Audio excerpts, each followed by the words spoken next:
Excellent début de semaine, bonsoir à tous et bienvenue dans cette nouvelle émission, ce point de marché quotidien et hebdomadaire que l'on a l'habitude de voir sur l'USD-CAD, ici donc François Ablé, Frank Belfort pour assurer le décryptage sur TradingView, sur notre actif préféré qui est l'USD-CAD. D'accord? Alors, bien sûr, ces derniers jours ont été très tumultueux. On a vu l'escalade diplomatique qui existe entre l'Iran et les États-Unis. Cela a occasionné beaucoup de mouvements sur les marchés, même si les amplitudes des mouvements que l'on a aperçus n'étaient pas si conséquents. On a eu quand même quelques petites réactions du marché. Le pétrole, lui, qui a pris pratiquement, il a pris, pour être plus exact, il a pris 3%. Voilà, il a pris 3%.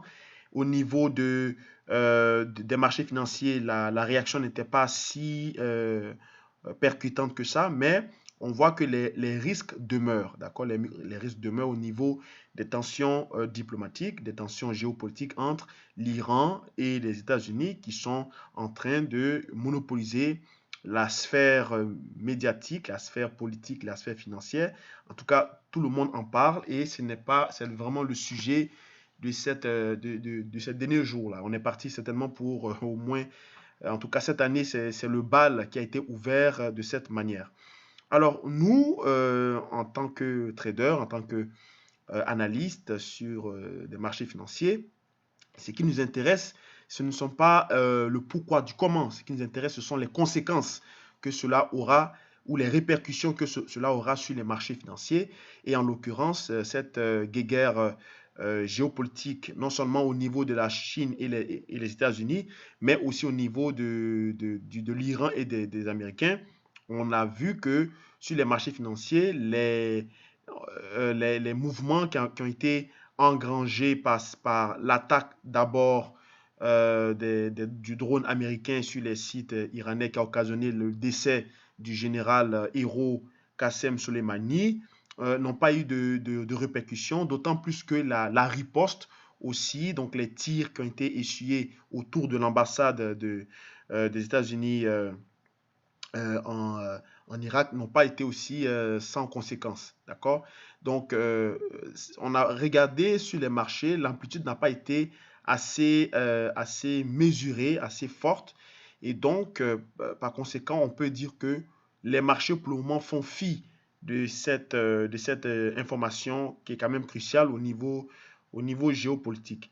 Bien que on a aussi le NFP qui arrive cette semaine et de façon macroéconomique, les prévisions ne semblent pas être au bon fixe au niveau du dollar. D'accord? Le dollar est certainement pricé pour reculer à cause des données anticipationnelles qu'on a sur le NFP et même aussi ce qu'on a eu ici sur le PMI manufacturier. D'accord? Donc, quand on regarde les marchés financiers, après avoir peint ce tableau au niveau de la macro et au niveau de la géopolitique, c'est sûr que les cours du pétrole se sont envolés, ils ont pris 3% environ, à cause bien sûr de cette information qu'on a eue sur l'Iran et les États-Unis. Mais quand on regarde les graphiques d'un point de vue long terme, on voit que cela a été sans conséquence, sans impact. D'accord? Donc le choc a été atténué. Ça veut dire que cette nouvelle n'est fait que juste pour créer de la volatilité, en fait, enflammer les cours en séance régulière, en séance intraday. D'accord? Alors, quand on regarde ici le graphique au niveau mensuel du pétrole, vous le voyez bien, on le voit bien au niveau du graphique. Attendez, je vais le mettre, on va dénuder le graphique, voilà. On voit très bien que le cours du pétrole, voilà, évolue pour l'instant à moyen terme, moyen court terme, il évolue dans un range, d'accord? On a vu récemment que le marché, en prenant 3%, il est simplement allé taper une légère résistance, puisqu'il n'a même pas clôturé au-dessus de la résistance principale qui constitue un réel obstacle pour les cours du pétrole, pardon. Je vais juste tracer cette résistance ici, voilà. Cette résistance de 65, 66 et 50, voilà, je vais changer ça. Donc 66 et 50, le marché n'a même pas testé. Il est juste sorti de ce range, ok, qui a duré pratiquement, si on compte les bougies ensemble, c'est-à-dire 1, 2, 3, 4, 5, 6, 7, 8, 9, 10. Donc ce range quasiment annuel, hein, vous le voyez, de ces 10 bougies mensuelles, il a cassé le sommet de ce range, d'accord, annuel, donc de 10 mois. Bon, il manque juste 2 mois pour faire un an, mais quand même. Donc, c'est quasiment 3 trimestres, oui, 3 trimestres représentés ici devant vous. On a juste cassé le dessus du range, mais on n'a pas clôturé, d'accord, au-dessus. Parce que j'ai regardé la clôture mensuelle du pétrole ou la clôture annuelle. On n'a pas clôturé au-dessus de 64 $ le baril. On a clôturé à peu près à 63 et quelques, d'accord. Mais on a fait un plus haut d'environ 64 et 10. D'accord? Alors, donc, ce qui veut dire que le pétrole n'est pas pour l'instant dans des dispositions haussières, bien que le conflit ou le début du conflit géopolitique entre l'Iran et les États-Unis bat son plein. Pour l'instant, vous le voyez ici, on est dans des dispositions de neutralité et même on est dans une respiration mensuelle. On le voit ici, le marché est en train de respirer. Nous sommes déjà seulement au début de l'année, le 6 janvier. Le marché a tout le temps pour respirer profondément, réintégrer les niveaux et peut-être même repartir. Ce qui serait intéressant de surveiller, c'est que est-ce qu'à la fin du mois de janvier, on va clôturer au-dessus de 64 $ le baril. Vous le voyez ici, c'est le top, hein, de ce range quasi annuel. Il faut qu'on clôture au-dessus de 64 $ le baril pour valider donc une potentielle accélération du pétrole pour aller certainement retrouver les niveaux d'avant, également les niveaux autour du décès du journaliste qui était Jamal Khashoggi, dont l'Arabie Saoudite avait commencé à faire des déclarations incendiaires sur la production du pétrole quand elle voyait que les États-Unis commençaient à l'accuser d'avoir comploté ou d'avoir organisé son meurtre au consulat justement en Turquie, le consulat de la Turquie. Okay? Donc, voici l'objectif théorique du pétrole. S'il casse, s'il excède la barre des 65 $ le baril, on pourrait prendre encore 10 $ de plus avec des obstacles ou donc des pauses aux alentours des 65-50 et même pourquoi pas des 70 $ le baril qui serait donc le prix moyen de cet écart de fluctuation. D'accord? Et on peut le voir également en intraday. On le voit très bien qu'on est bloqué. Hein? Vous voyez très bien qu'on est bloqué sous les cours et on semble faire une pause. Donc, le mouvement a été reshorté rapidement.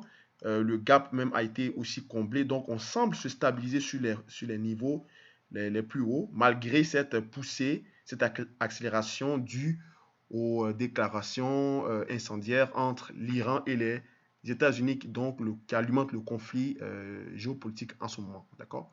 C'est la même chose, même constat sur l'USD-CAD aussi, qui semble être en range, mais en latéralisation. Encore une fois de plus, si on dénude le graphique, on voit très bien que nous sommes dans on a cassé également aussi un range, mais on tend à se stabiliser. Vous voyez ici, voilà. On le fait comme ça et comme ça. Voilà. Donc, on est très bien en dessous de ce range. Et si on duplique également ce range pour avoir un objectif théorique voilà, simple, on se retrouve autour des 1,25. Hein, le bas de ce range mène clairement à 1,25. Donc, si je remets les cours normalement, vous voyez qu'on vient de casser le range. Certainement, il faudrait s'attendre à un pullback pour aller vers la zone des 1,30, 180 à peu près, ce qui peut se traduire en intraday sur ces niveaux-là, d'accord, ces niveaux, ces creux moyens ici. avant de pouvoir replonger pour aller tester donc les points bas. Ce qui veut dire que actuellement, le signal short, certes, il semble être enclenché, mais il faudrait faire attention à votre timing parce que cela va dépendre de la manière dont vous chercherez à rentrer. Moi, personnellement, j'attends simplement que l'USD CAD, tout simplement, casse ce petit range qu'il a créé ici. Il est en train de le faire. Donc, ce serait plus de se positionner à partir de l'intraday, soit peut-être en H4 ou H1. Voilà. Avant de pouvoir chercher à, on va dire, optimiser votre timing. Donc, ça ressemble vraiment à un mouvement de continuation, donc une sorte de drapeau. Donc, on a eu une violente cassure, une baisse, donc consolidation à l'intérieur du range. Et après, pourquoi pas sortir par le bas pour aller tester les prochains creux, d'accord, au niveau de l'USD CAD. Au niveau du dollar américain, c'est également le même constat. Vous voyez très bien que encore on se retrouve dans une situation de stabilisation. Vous voyez que les cours ont accéléré sans faire un dôme, donc se stabiliser, une sorte de pause. Et après, on tente de casser les points bas et on se retrouve également dans une situation de range de sommet. D'accord? Dans certaines configurations, on a des ranges de creux, mais ici, en l'occurrence, ce sont des ranges de sommets. Donc, vous voyez qu'on vient d'excéder brièvement le niveau moyen du dollar américain, de l'indice du dollar américain qui s'est longtemps bloqué aux alentours des 97,9750. On vient à peine de l'excéder. On a fait un léger pullback ici en dépit de la situation un peu d'aversion pour le risque, puisque quand les marchés sont en mode risque off, les acteurs du marché cherchent à se couvrir. En risque on, les acteurs du marché veulent se couvrir avec du dollar, en quelque sorte, puisque le dollar représente la plupart des transactions mondiales, à peu près 62%, 62 à 65%. Donc, du coup, le dollar peut jouer le rôle de valeur refuge ou d'actifs d'appétit pour le risque. D'accord? Donc, le range ou le bas du range au niveau du dollar n'a pas été encore visité, mais il semble être en direction, qui est la zone des 95,30. Donc, ici, au niveau du dollar, on est encore en train de ranger, donc en termes de pause, afin de pouvoir aller casser ce bas du range. Et si c'est le cas, l'objectif théorique, encore une fois de plus, nous amènerait aux environs des 90 dollars, 90 points, pardon, donc, parce que c'est un index. Hein. Alors, le dollar canadien aussi, même si on ne cloche, aussi, on est en train de casser les plus hauts. Le dollar canadien index était la deuxième paire la plus recherchée par le marché après la première paire, pardon. La deuxième paire, c'est le yen, comme j'avais dit dans mes différentes interventions.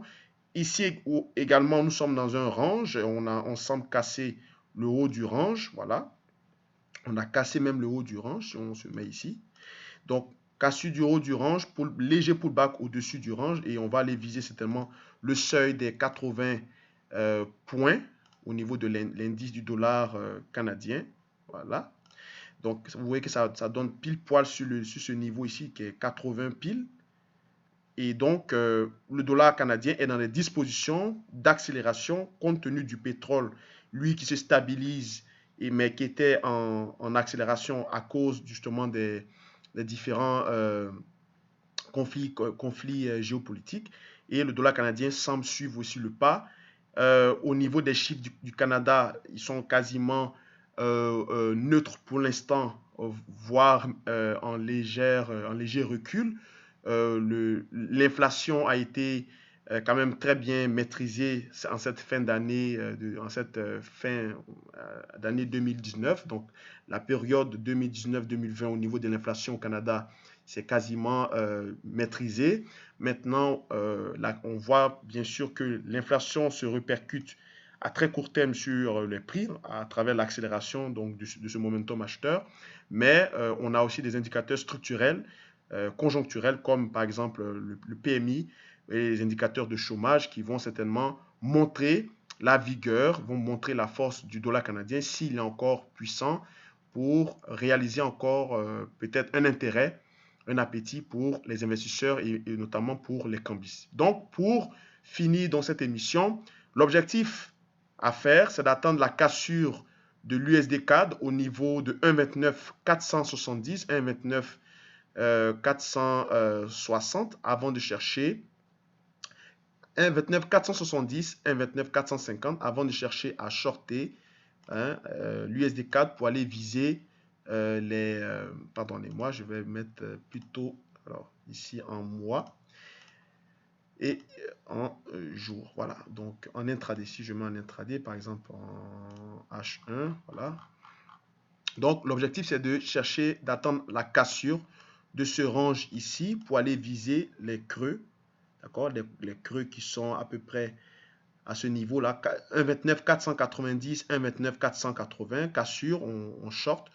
Ceux qui sont plus ou moins agressifs peuvent déjà commencer à se positionner parce qu'on voit très bien qu'on est quasiment aux portes de la cassure ou de la sortie de ce range, aux alentours des 1,29 610. Donc en clôture de la séance asiatique, si on clôture en dessous de 1,29 50, je pense que ce serait le moment de shorter l'USD CAD pour aller viser donc l'écart théorique de ce range qui pourrait nous amener aux alentours des, en termes d'objectifs, si, attendez, je vais donc revenir en mensuel, pardon, en daily, voilà. Donc si on duplique ce petit range, l'objectif théorique serait aux alentours des 1,28 870. Voilà, donc en intraday, cassure ou clôture en dessous de 1,29 50, short jusqu'à 1,28 880. Ok, donc 850, 880, c'est à l'à peu près, mais c'est généralement le scénario correctif que je m'apprête à rentrer pour pouvoir profiter de cette cassure de ce range qui a duré à peu près 3-4 jours. Merci d'avoir suivi ce point de marché. Désolé si c'était un peu long, mais il fallait faire une analyse globale, une rétrospection pour voir un peu le niveau dans le niveau des marchés, des actifs, des entrants qui composent l'USD CAD, qui est l'output. Et on se retrouve plus tard pour d'autres émissions, notamment le vendredi, pour faire le débriefing de cette analyse que je viens d'élaborer pour vous, de ce scénario. Merci encore et portez-vous bien. Au revoir.